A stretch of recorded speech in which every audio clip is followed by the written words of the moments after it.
Greetings and welcome to the latest episode of the Pandemic Podcast with me, Dan Astin-Gregory. Today we're asking the question, how can we protect our children's mental health? Even the most ardent follower of the official narrative of events must by now be finding it a challenge to argue that our children and young people have not paid a very heavy psychological price for the government's COVID-19 response.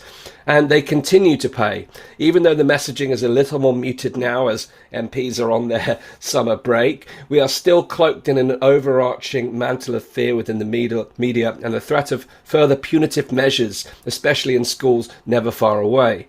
My guest tonight is Dr Zenobia Storah, an independent child and adolescent clinical psychologist who has seen firsthand the damage that's been done to young people over the past 18 months by a raft of disproportionate responses, including lockdowns, mask wearing and testing, as well as the devastating impact of the unrelenting fear-mongering. Dr Zenobia Storah is a member of the HART recovery team and has provided expert witness reports in legal claims brought by children challenging public health policy, and was among the speakers at our very own Question Everything One Day Lockdown Summit in July. So join us tonight as we will explore the catalogue of harms that she and her colleagues have personally witnessed, and crucially, what we can do right now to both help young people to begin to recover and to safeguard their future mental health in these most uncertain and disturbing of times. Welcome to the Pandemic Podcast, Dr. Storah. Great to have you with us. It's lovely to be here. Thank you for asking me. Thank you for having it. So for someone in your professional expertise who's obviously spent a lot of time understanding how children can be affected by events of the world, what has been your interpretation of how some of these public health measures have impacted upon young people and children? I think, first of all, I just wanted to kind of emphasise how shocking it's been, really. I think I wish it were for all of us, to be honest, but I think sadly, it appears to be for a minority of children mental health professionals who are speaking out, at least. I don't know what lots of people feel in private. With the introduction of public health measures in March 2020, we've seen quite extraordinary practices which go completely against decades of knowledge and expertise and academic findings about children and their development and well-being. There's been quite a battle, actually, to be honest, from the mid-20th century for those of us for the field of child psychology to find its way into public policy and into children's services, so that there was a real understanding, and the culture in which I trained and started my career in was one in which it had been accepted, that children's social and emotional well-being is supported by some fundamental principles in terms of sort of attachment and what we know about trauma and so on, and that's informed public policy. It's informed the Children's Act, which was the basis of which all of those of us who are trained in children's services, that's how we thought. And within the UK government too, our government has signed up to the UN Convention of Human Rights, or the Rights for the Child, rather. And that promotes the best interests of children in all that we do in public affairs. So that was the culture. And what I've found, what was very strange and very upsetting, was that in March 2020, that just all went out of the window. And I couldn't believe what we saw at that time. I couldn't believe that we, without any psychological risk assessment or sensible thinking about this, that schools were closed and that children were isolated in homes. Children lost access to the relationships that are important to them. They lost access to the activities they need in order to develop, schooling, their extracurricular activities, sport, all of these things, their relationships with each other, their relationships with their grandparents. So what we see is public health measures that are completely detrimental to children's well-being put in place, not just their psychological well-being, but their physical well-being too. And so, over the course of the last 20 months or so, those things have come and gone, haven't they? We've seen bits, and we've seen kind of some alleviation of those measures, and we've seen the kind of tightening of rules, and we've seen all sorts of things coming in belatedly, like masking for children in schools and so on. But none of this makes sense to me, and none of this makes sense to a number of psychologists who've spoken out about this, and child psychotherapists and paediatricians, because it's totally abhorrent in terms of what we would want for our children, in terms of promoting children to thrive, which I would hope would be what we want in our society, not just for them to cope, we want them to thrive. So I've seen those things, those measures come in, and then we've seen, I think, there's been more and more evidence. Well, I know there's been more and more evidence from the middle of last year, and then through to the beginning of this year, we've started to get reports coming out about what you would expect, given what I've just described, that children's mental health deteriorated, that there's been a huge rise in need of mental health needs for young people and demand on services. I think 1.5 million more children, or children with additional mental health problems or new ones, are presenting at services. That's 3 times the amount of what services can cope with. All sorts of other issues which we can explore about children coming out of education and so on. So I've seen that those things are there, in the public domain, and the reports that have come through from the Prince's Trust, they've come through from the Children's Commissioner and so on. But in terms of on the ground, you see this stuff too. So kind of in my practice, I work both I work in the NHS, but as a contractor, I'm independent. So I work in clinics for young people with neurodevelopmental conditions, that's autism and ADHD and so on. And I work with a private practice seeing young people in therapy.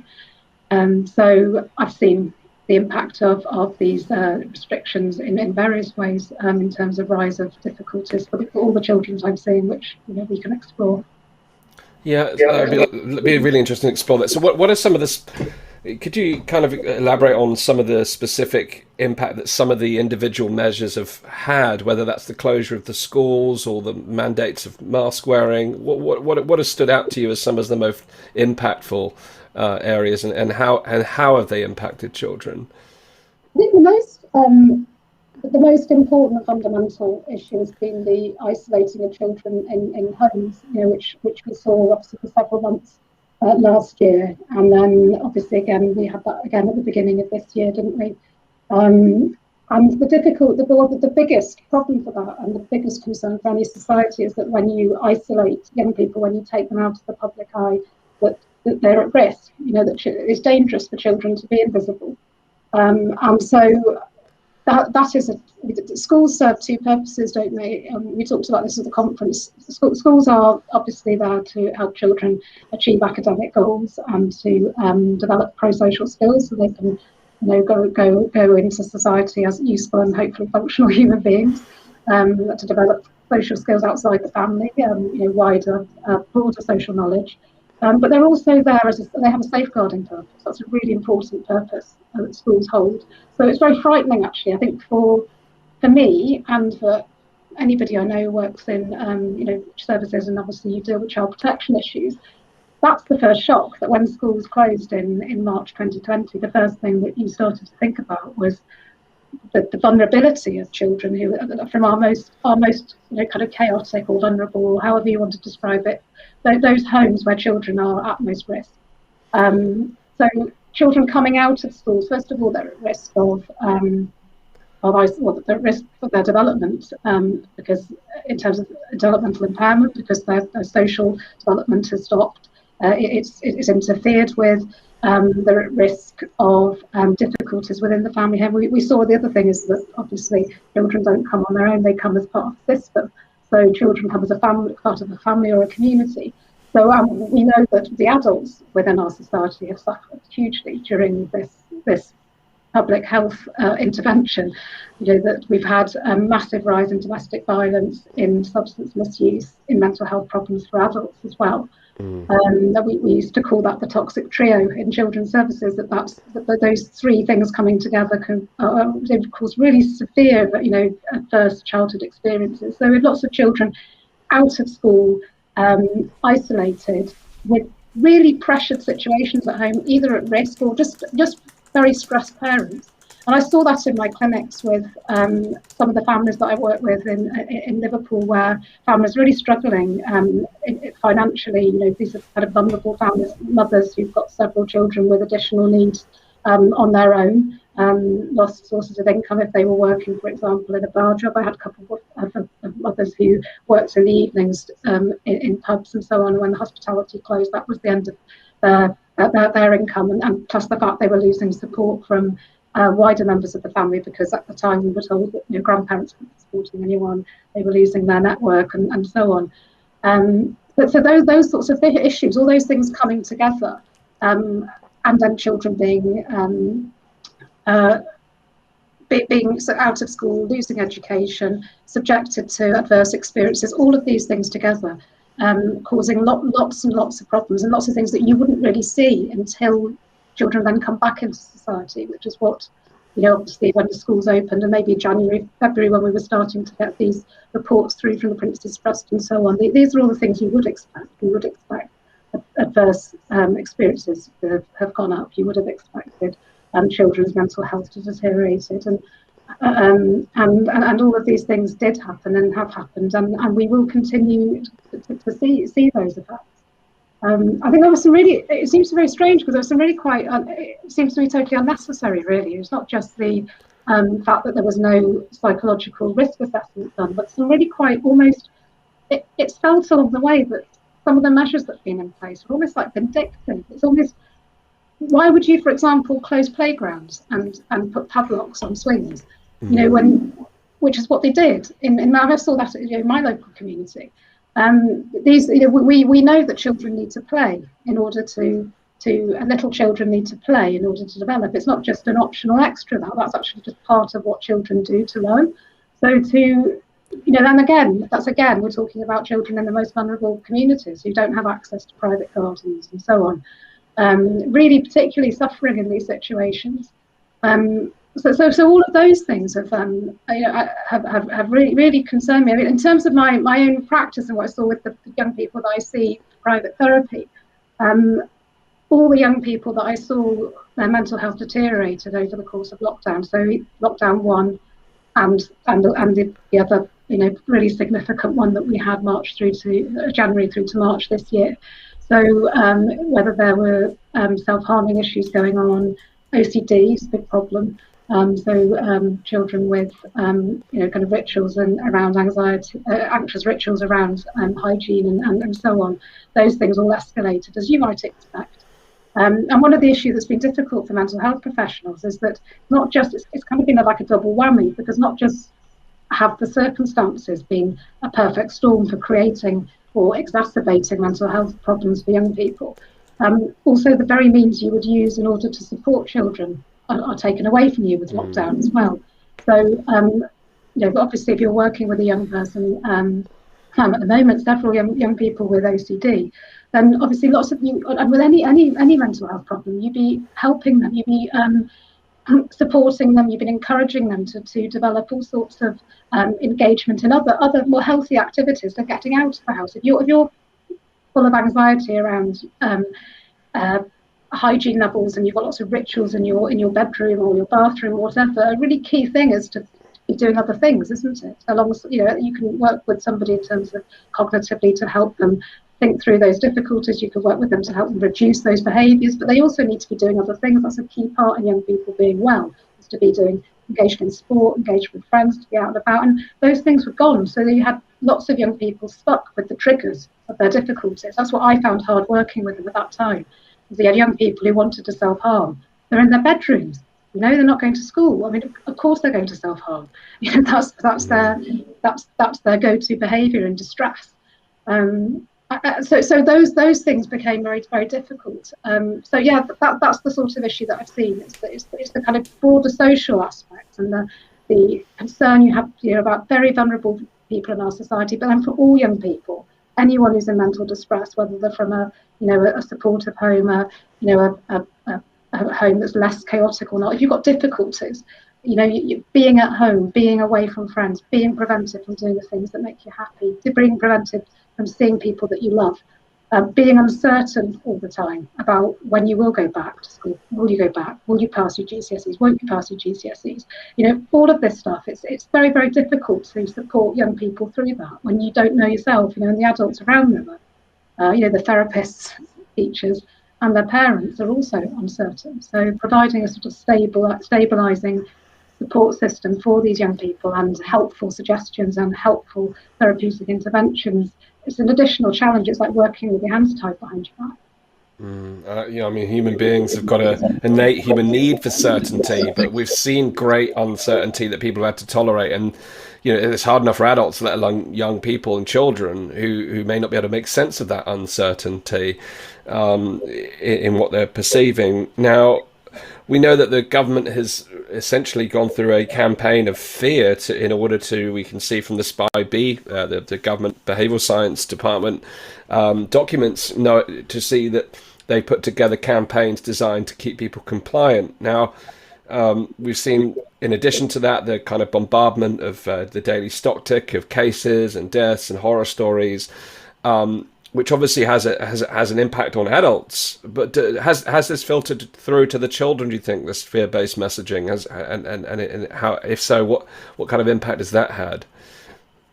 Yes, it has, and that is actually one of the key aspects of what has happened in the last year that I think is profoundly shocking. I think because not only has that messaging been there, kind of general society, some of it has been quite deliberately aimed at young people.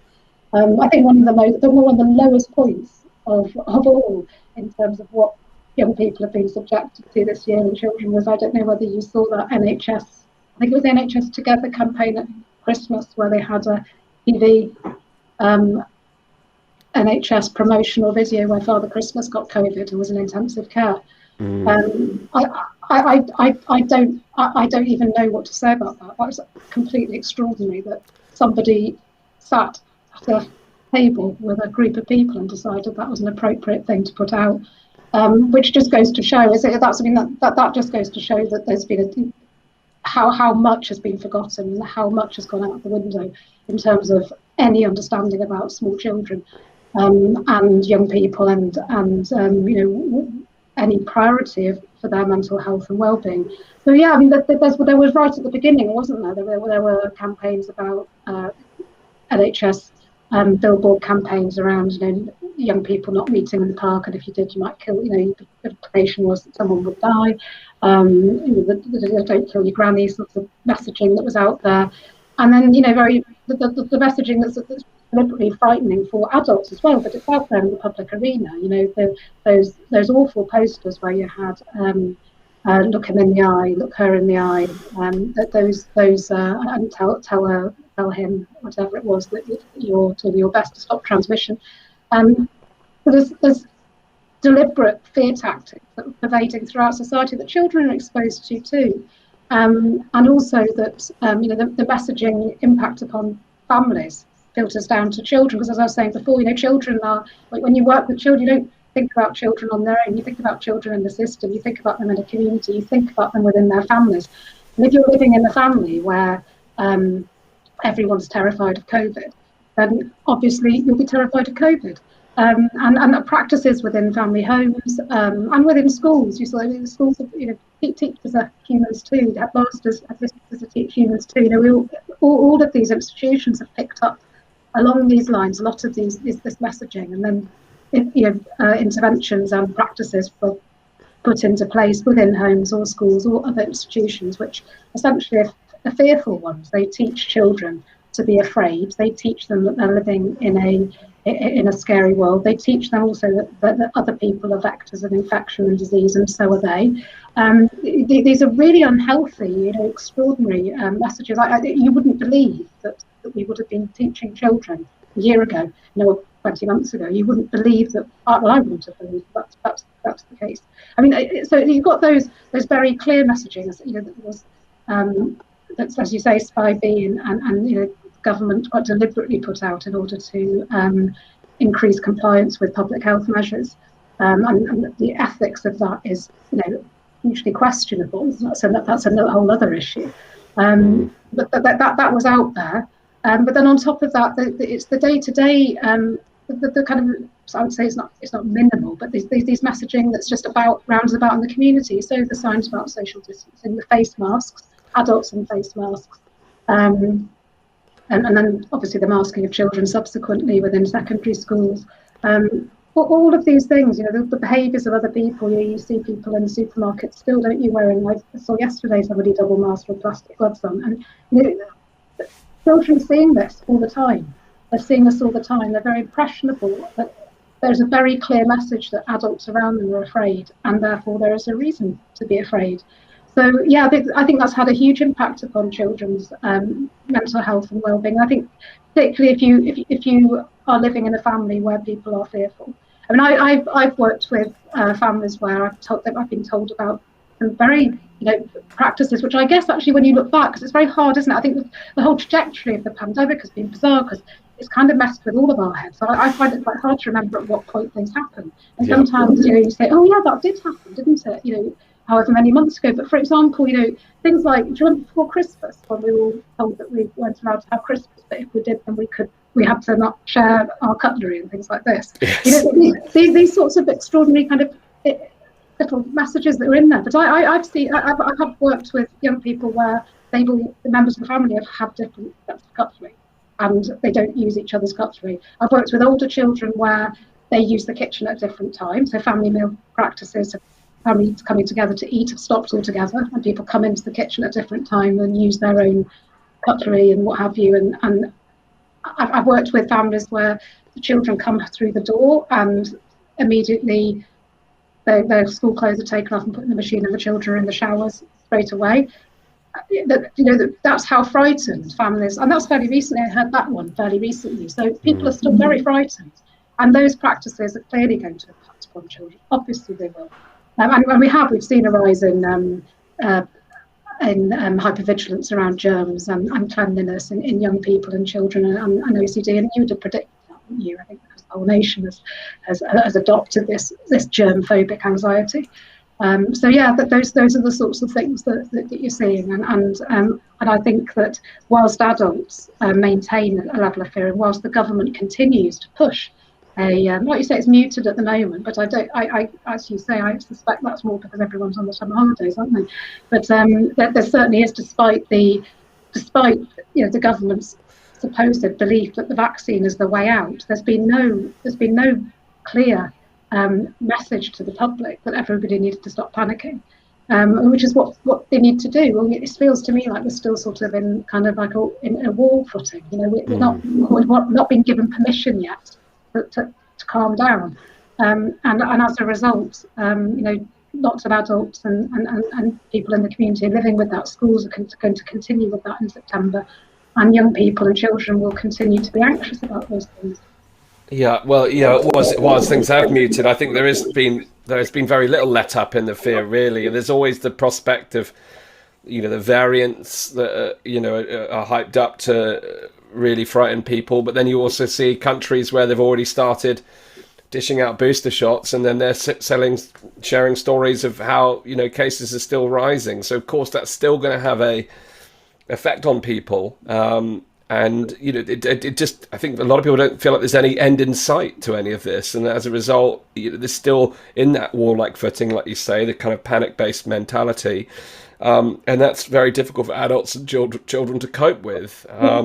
I mean, even now, despite the volumes of vaccines that have been rolled out in the UK, I see parents, when I walk down the street, their parents will pull their child out of the way of passers-by. It broke my heart the other day when that happened to me. It's like, I mean, I'm not that scary. I don't think I'm that scary to look at, but to pull your child away from human beings, what message does that send to the child about interactions with other humans? And it's bad enough kind of having the fear knocked into you as a child about strangers and how that someone might kidnap you from the park. But when you've got this broad stroke fear of other human beings, I fear for the long term. What impact does that have on someone's psychology?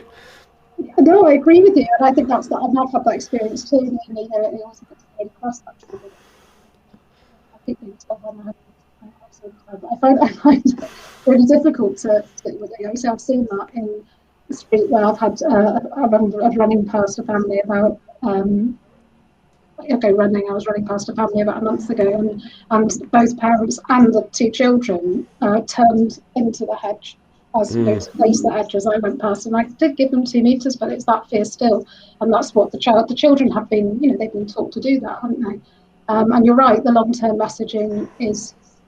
impact of that messaging is worrying, because the longer that goes on, the more ingrained that behaviour becomes, the more ingrained the belief that strangers in particular are contaminated and a source of danger, and that you can't be comfortable in social situations. We've already seen that, and I think the Telegraph, wasn't it, in June was reporting there was a report around about children kind of at the age of 5 and under being frightened of play dates. And I guess, for lots of these little children, that such a proportion of their lives has been spent, if you're Farley, a massive proportion of your life has been spent under these restrictions and with adults behaving in this very bizarre way. So, and them not be going into people's houses. I've had a number of children working with recently who've been frightened about, being quite anxious about sleepovers, anxious about sleeping in houses that aren't their own, and you suddenly realise, actually, I guess most children haven't been allowed to sleep over, have they? It's a normal part of childhood experience. Going to a birthday party, going to someone's house as a play date. All of these things are just normal things that that children do, and an important part of their social development. And this has been interfered with, and if you're surrounded by adults who are fearful of other human beings, then you're going to be frightened of strangers. And you say the long-term impact of that, the longer it goes on, I think that's the issue. It's the longer it goes on, the more concerning it is. The more you would then worry about children's ability to engage freely and comfortably with other people beyond their immediate family. You would worry about their ability to engage, develop normal intimacy, normal relationships, those sorts of things. So yes, I think that there's a kind of, I do think, well, I very much object to the whole children are resilient line of argument. That has very much irritated me, not more than irritated me, mainly across over all of this time, because children are resilient necessarily to adverse experience. We know that, but that's for survival. Children are resilient for survival purposes. It doesn't mean we should subject them to adverse experiences. And also some of the ways in which children adapt in order to be resilient in very difficult situations. We know this from all our knowledge about trauma and attachment and so on. Some of the ways children adapt is unhelpful. They adapt to survive. It doesn't mean it's a good way to be. So resilience isn't really. I think that's a very low bar for a society. If that's what we want our children to cope with adverse experiences, well, I mean, that's quite depressing, isn't it? I thought that we wanted our children to thrive and to develop into happy and fulfilled, comfortable human beings, pro-social, engaged in society, enjoying other people's company, fulfilling their potential. That's what I thought we wanted. So I think that that the longer this goes on, the more concerning it is for me. I think we need to kind of turn it round now. I think that I tried to be hopeful. I tried to hope that the government at some point is going to be able to take a more holistic view about what's happening, and certainly as a society we owe children a massive, and young people, and students. When I say young people, I'm talking right up into their early 20s. I think the way that young people have been treated is appalling.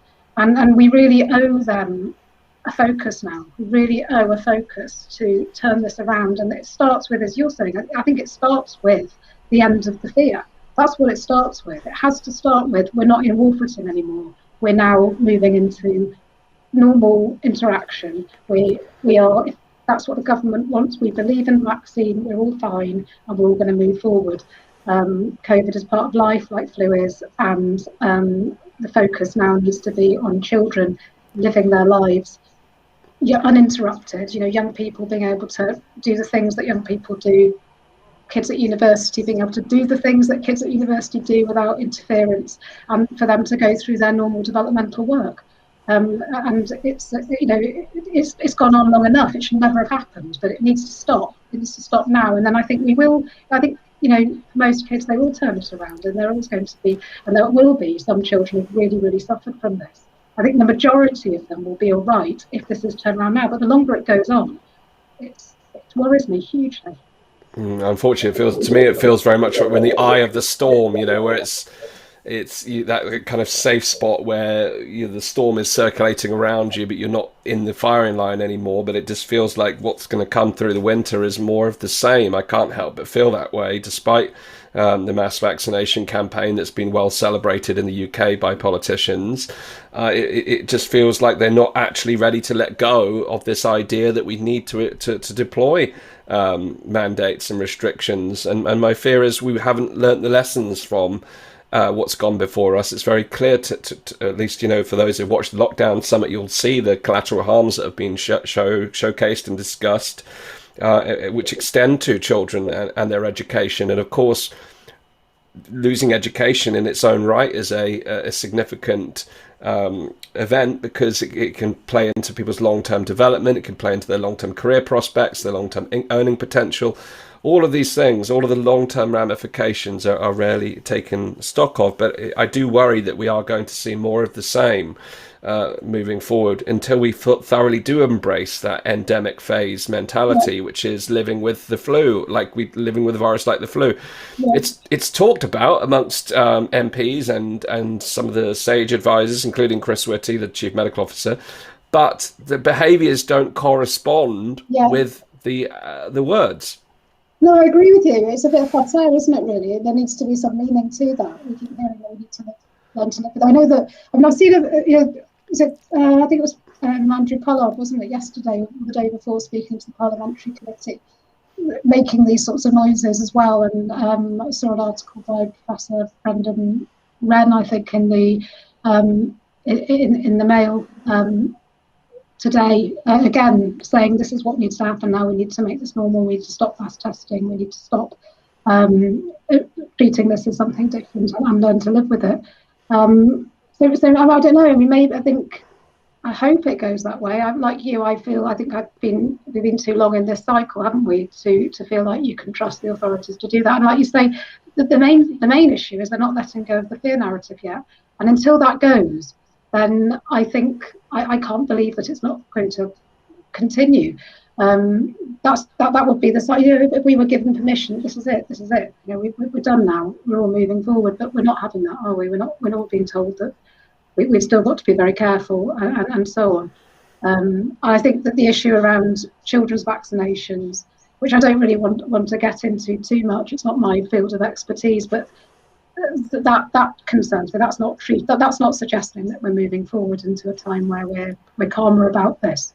We're moving into another situation where it's yet another pressure on young people, and in the UK, 16, 17-year-olds are now eligible for the vaccination. It sounds to me like we're going to find the same for children of 12 to 15 fairly soon, and yet another psychological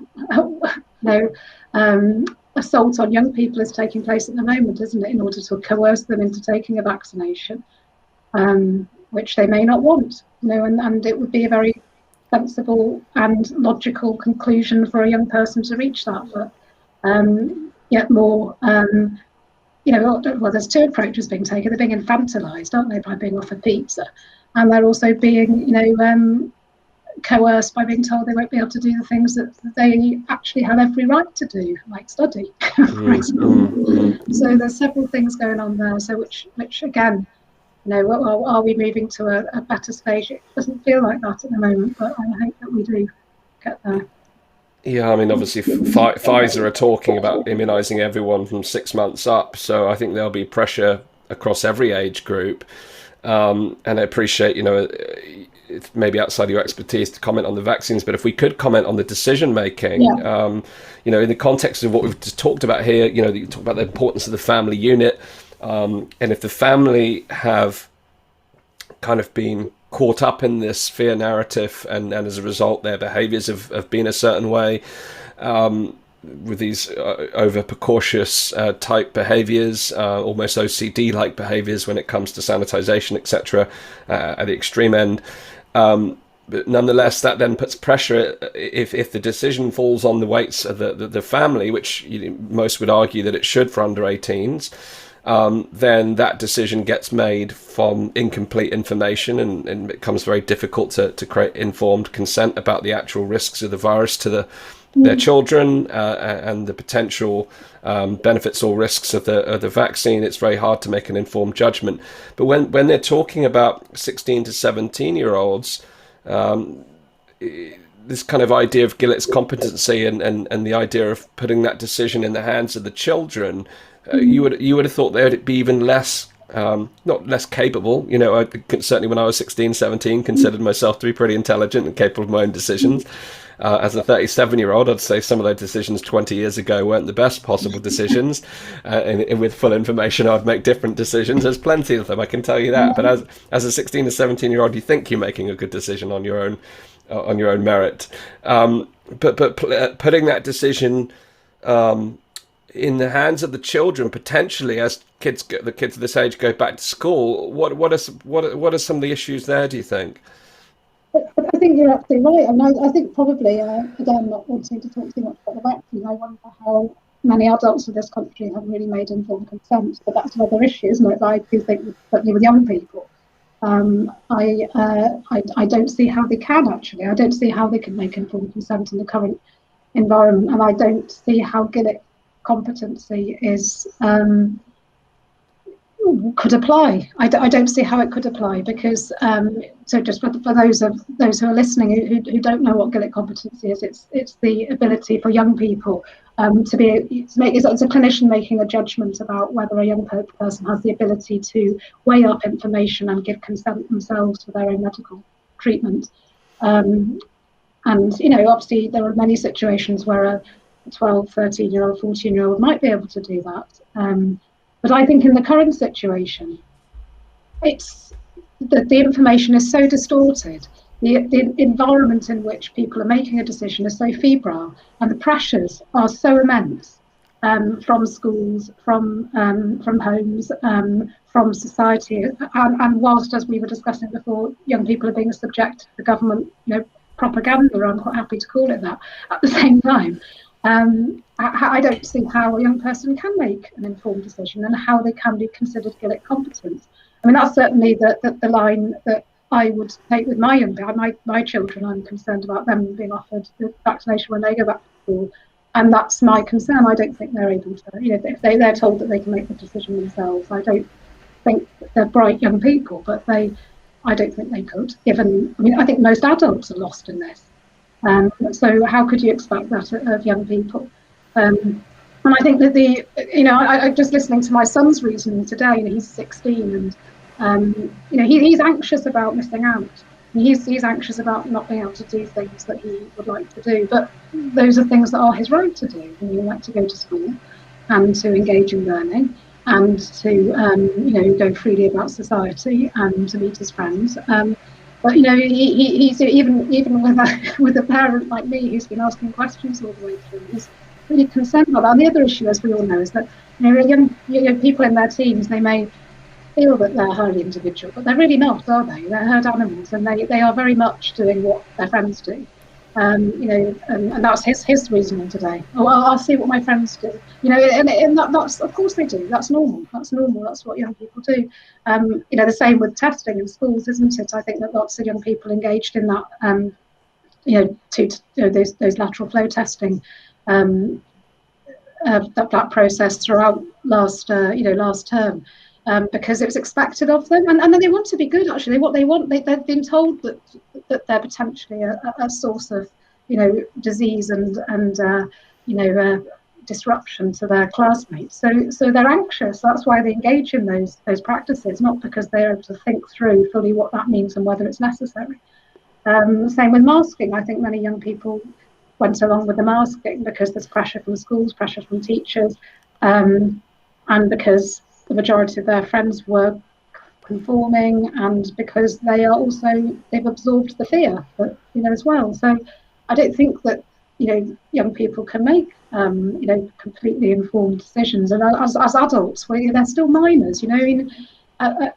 even 16, 17, obviously they're not, legally they are able to consent to their medical treatment, in other circumstances too at that age.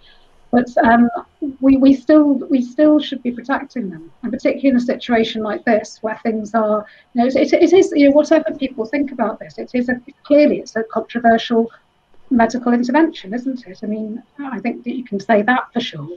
And it's a difficult situation. It's a pressured environment. It's a fearful environment.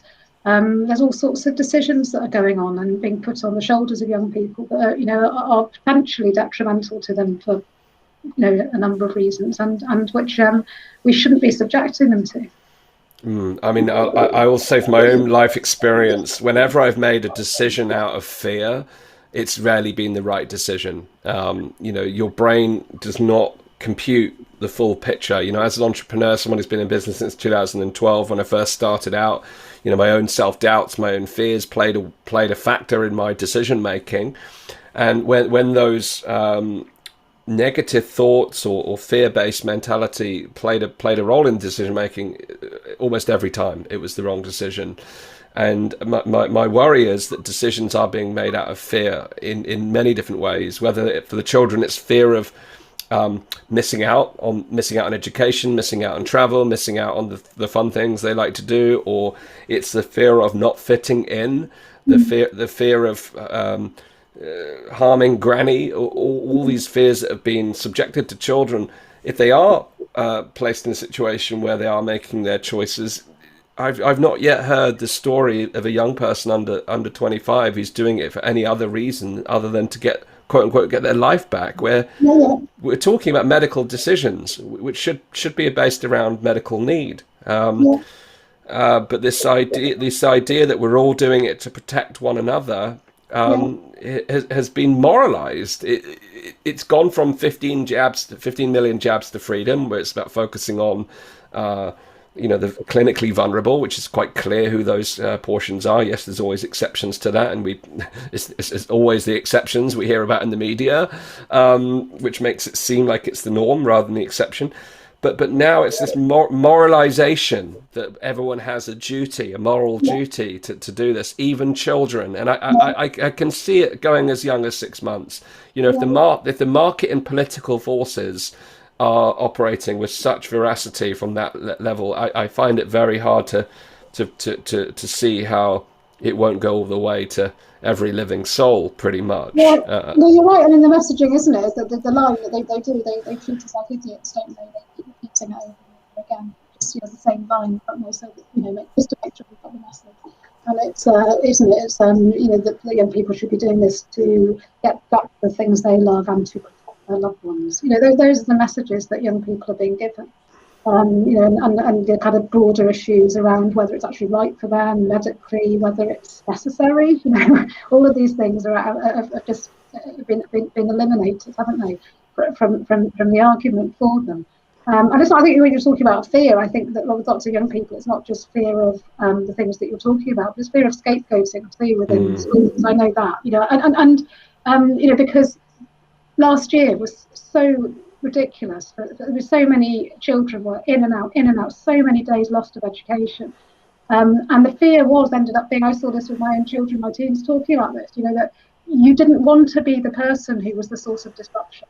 You didn't want to be that person. And that's why that's why they were tested despite me not wanting them to test. They were testing themselves because they were completely obsessed with the fact that they might be the one person, and if they brought the whole class down, and it's just so unhappy. So another, I'm talking about fear messages. There's another extraordinary place that we've ended up where young people, and again, would we ever have thought this was normal? 20 months ago, that routinely we would test healthy children.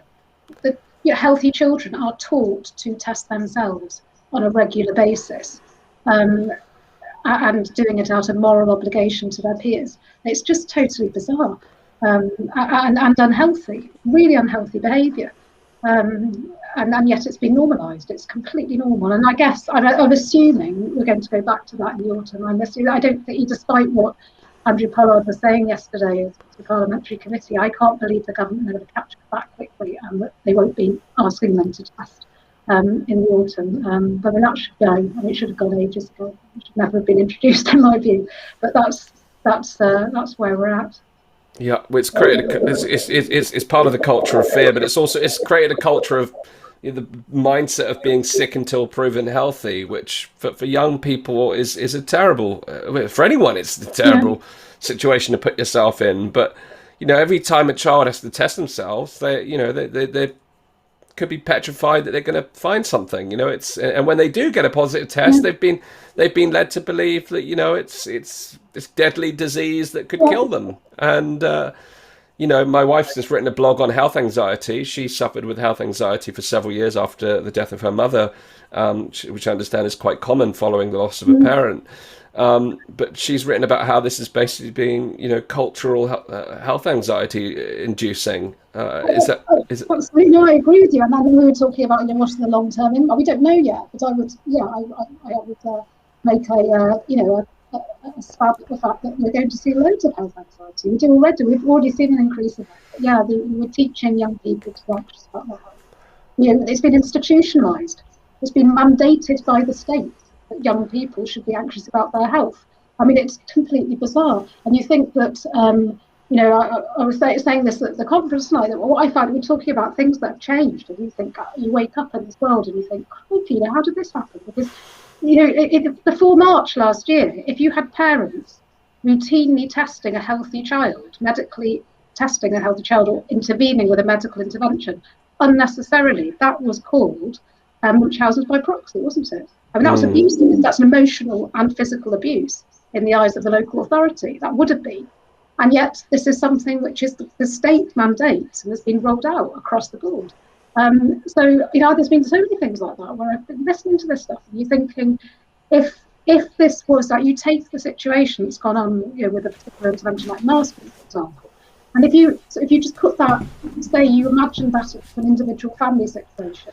So I was working with a family, and the parents of the family were routinely masking their children. They were keeping them from hugging their grandparents. They would not let them go to other people's houses. They were sticking swabs up their nose twice a day or twice a week, whatever it is. If they were doing those things, that would have been in front of the local authority child protection board. That would have been, and you'd have been all saying together as professionals, my goodness, this is emotional and physical abuse of a child. That was going on in an individual family before this year, and yet this is what the state is telling us we need to do to our children. I mean, that's how insane it is. I don't even know what to think about it. I think there's just so much social, cultural, psychological pressure around it that it just feels like people are caught up in it, even if people on a subconscious level or conscious level don't agree with it. It's just going along to get along, or at scale. Because it's frightened me how people in your position, other healthcare professionals, have failed to really say enough's enough when it comes to children specifically.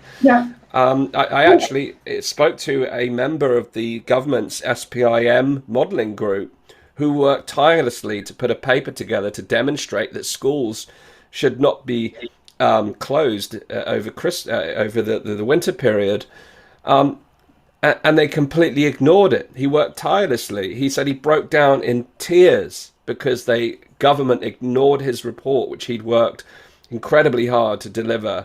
The sheer might of the political force around this is not based on evidence. It's not based upon rational thinking. It's based on fear-based, scarce mentality that's become ideological. So it makes it very difficult for families, adults, professionals to stand up and say to the contrary, because you're going against the tide. And everything we've learned about herd mentality shows us that people don't want to go against the tide. They want to fit into the herd rather than stand out. So what do you think has prevented other professionals like yourself standing up? Is there something more to it? What's led to this kind of silence?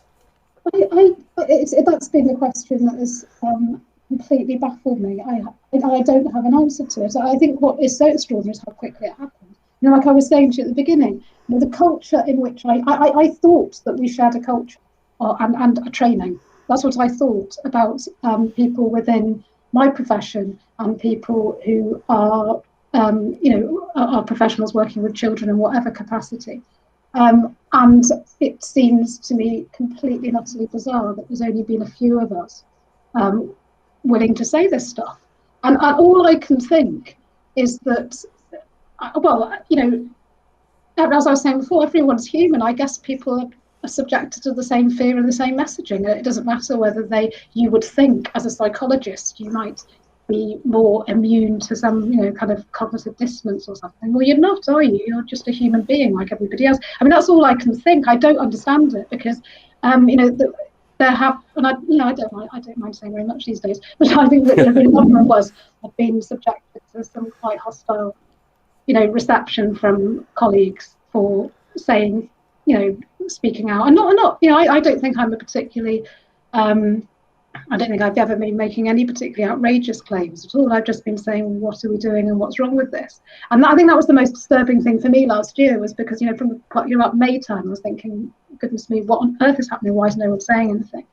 And then when you do tentatively start to try to make comments on social media platforms with other professionals, you just get slammed down. And that was the experience of the few people that I'm independent, so I don't have kind of a group of colleagues. I do my own thing, I'm on contract and so on. But those psychologists that I speak to and have met, fortunately, through organisations like Us for Them and HART and so on, it's been really comforting to think there are some people who are saying these things.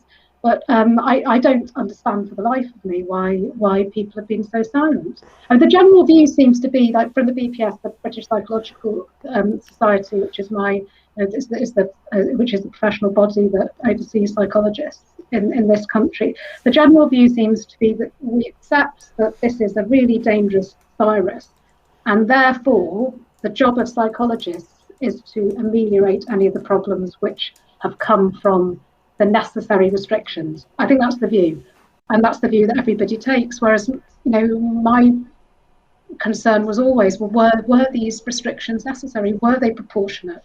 Were they appropriate? And then you look at places like Sweden, where they've never closed the schools. You look at Germany, they didn't stop the exams, and they managed to have 2 years worth of public examinations for young people. It seems to me that even now, with that evidence from elsewhere, there should be big questions being asked, particularly, as you say, going into the autumn, what's going to come next? Are we going to be looking at children being obliged to remote learn again, and all of these things, which I think are really bad for them? There was a study done in some French paediatricians that I was reading last month, and they were looking at the impact of lockdown restrictions on children in France. And it's quite a small study, but they've done quite comprehensive assessment of these children's health and their cognitive ability. And you saw a 40% decline in cognitive ability of this group of young people, and a big rise in BMI. I mean, what sort of public health measure is that? They made the children fat and they've made them less able. I mean, what? How on earth can that be a public health intervention? And with this sort of knowledge, we shouldn't even be thinking about ever closing schools again, ever. It should never, and the government should come out and say that, and Gavin Williams should be saying that. Our health secretary should be saying that we will never ever close schools again, because this is quite clearly appalling on every level for children's well-being. But I'm waiting for that announcement. Aren't we all? I don't even have children, but I'm rooting for the kids. I'm rooting for the future generation. I've got one on the way. My wife has just hit 37 weeks pregnant, so soon to become a father. And part of what I'm doing here is really to challenge a lot of these things for the sake of my unborn son, who will be soon entering into the world. And this isn't the world that I want him to grow up in. So I do what I can to play my part in shifting the dialogue. On that point, where do we actually go from here, regardless of what the government do or do not do? For most of my adult life, I've recognised I can't leave it to the government to determine the quality of my life. it's down to me and what part I can play. But what can we do collectively as a society to help turn this around, particularly with reference to young people's mental health? What can we do to support recovery? How can we help young people? What are some of the things we need to do from here? I think it's messaging from those of us who, I mean, it's you doing stuff like this is really good. I think, if, like I say, I haven't particularly got much faith in the government. If they were serious, they would actually have a new public health campaign about young people's mental health, about everyone, the nation's mental health, actually. Because as I said before, it's not just children. When adults are miserable and worried and anxious, then children are miserable and worried and anxious. So basically, everybody's sorted out now. That's all we need. But that doesn't seem to be at the moment forthcoming from the government. I think it's getting that message out, isn't it? It's getting the message out that for children and young people, to schools, to institutions, to parents, that actually, that need to be modelling. We now need to be able to move to a phase where we're accepting that we're living with the virus. People need to be reassured that to believe in, if they've taken the vaccine and they or they're not in a vulnerable group or whatever, they need to feel reassured that actually, we can afford to go forward and live our lives as we previously did. And that the messaging is really important, that the behaviour of adults is absolutely paramount to what happens to children. So yeah, we need to be, we need to be modelling to children that we're fine, that we're fine. That's what I tried to do all the time. I tried to do it since March last year, that actually it's okay, we're all right, we're fine, we can do what we've always done, we can, hug the people that we love, that we can see our friends, that it doesn't matter if, there may be all sorts of things going on in the world, but actually we need to be living our lives and children need to be doing the things they need to do. So it's about confidence, isn't it? And I think that all we can do without a government campaign, which is what we need, and a public health campaign, I guess it comes down to smaller, I guess kind of the more local, doesn't it? It comes down to schools, it comes down to these messages being out there for head teachers to have the confidence to ditch the masks, for example, to have the confidence to not pressure the children into the sort of testing and so on. And I've seen that variation anyway within schools. It's been quite interesting, and I don't blame. I have no blame whatsoever for any of the. I think the head teachers have been in a terrible situation, really, and they've pressure from all sides. They've got pressure from people like me, and then they've got pressure from frightened parents, and they've got to run a school and they've got to keep them open, don't they? And then they've got the unions and what have you. But I think if they can have the confidence with the information, if we can. Those of us who, and there are organisations like Us for Them and HART and lots of organisations that are working behind the scenes to put out messaging and educate people around institutions, around what the impact of these measures on children, and also actually are they needed if they've got the confidence. If the Department of Education is no longer mandating masks, for example, and saying it's up to individual schools, then we need to be talking to the individual schools, don't we? And telling the individual schools, you don't need that. And it's really important for your young people that they can go about their daily lives without a piece of cloth on their face. So I think it's that for now. And again, just continuing, but the main thing is to continue lobbying government, isn't it? And using any means that we can to get the message out to MPs that will listen. And there are MPs that will listen, aren't there? I mean, my MP is Graham Brady, and I feel really fortunate that I've had an MP like that throughout this, because even though I do write to Foreman on a regular basis, I do, I know that that he is working he's doing what he can, isn't he?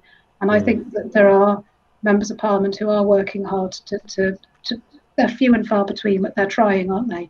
And I think to continue to lobby government to continue to get our message out there, and hopefully at some point, there will be a lessening of the fear, and the lessening of the fear is what's going to take, isn't it? There has to be. Yeah, it's almost like a de-escalation program is required, using the same tools and techniques. Unfortunately, the same nudging behavioural tools that have got us into this problem will probably be what we need to get out of this. Because if they were serious, that's exactly what they would be doing. They'd be using their psychologists from SPI-P to do exactly that, to tell people that they can act as if, act like you've had it, move on. Well, that's what they should be saying to them, to everybody. And there should be campaign, there'd be billboards across the country proclaiming that, we can all get on with our lives. But until they do that, I think that it's pushing that message where we can. And within, like I say, I think schools are going to be key to this. I think reminding schools, because all of, like I was saying to you before, is all these professionals who were trained. For example, I don't know if you've heard of it, there's a model called Thrive, which is, is one of these. It's a model that's been out there in children's services and across schools, and it's supposed to encompass all organisations working with children. It's about promoting children's social and emotional wellbeing. So that's been going on for years. People have been sent off on Thrive training courses every year, as long as I've been working in, the last 10 years in health services. People need to be reminded of that stuff. That's what's so strange. Everyone's been trained up in that stuff, and they've forgotten it for some reason because they got frightened last March. And I think if the people within schools and communities and therapists and people working in children's centres and youth clubs and all these places to be reminded of those principles about children's well-being and what they need, and they need certainty and they need safety and they need not to be afraid and they need to be they need to be treated with compassion and kindness and encouraged and all these things. And it's not hard, it shouldn't be hard to remember that stuff, but we need to remind anyone working with young people and children and universities and so on that this needs to be the principle now, and then we can kind of get people moving back to a place which is healthier. Indeed. No, thank you very much, Zenobia. It's been a fascinating conversation and great to have someone of your expertise speaking out on behalf of the children. Children's rights have suffered throughout all of this, and it's down to the adults to represent those children, and great respect to you for what you've done. And thank you to our audience who have shared and participated throughout this discussion about how we can protect our children's health, children's mental health as well as physical health. These are important questions we must ask as we enter into the next phase of the response to what's been happening here. And I think there's a lot of responsibility that you and I can all take as responsible adults in helping to drive change here. So please, I hope you will share this episode, having heard a fantastic conversation today with Dr. Zenobia Storah, to inspire other parents and other people out there who are looking for ways to support, to be equipped with important conversations like this one, but also inspiration for what you can do on a local level with your schools and in your communities. So thank you again, Zenobia. It's been a real pleasure having you on the show. Thank you so much for having me. Really appreciate you giving space to this conversation. It's so important. It's absolutely my pleasure, and thank you to our audience once more. If you haven't done so already, please just take a moment of your time to subscribe to our newsletter at danjgregory.com/pandemic. You'll get up to date with all interviews like this. We'll keep you updated of our forthcoming conversations and any initiatives that we are initiating as an organisation ourselves. So just take a moment of your time, just enter your name and email address. It'll take you literally a minute of your time to join our mailing list, and you'll be kept up to date with the future episodes of the Pandemic Podcast. I'll be back again tomorrow evening at 5 p.m. for a solo episode tomorrow evening, where I'll be talking about some of the other elements of the psychology, rather, of what we're seeing around the vaccine rollout, and how some of these coercive practices have been utilised to bring us where we are today. So look out for that at 5 o'clock tomorrow. Have a wonderful evening, everyone, and thank you once again for tuning in to the Pandemic Podcast.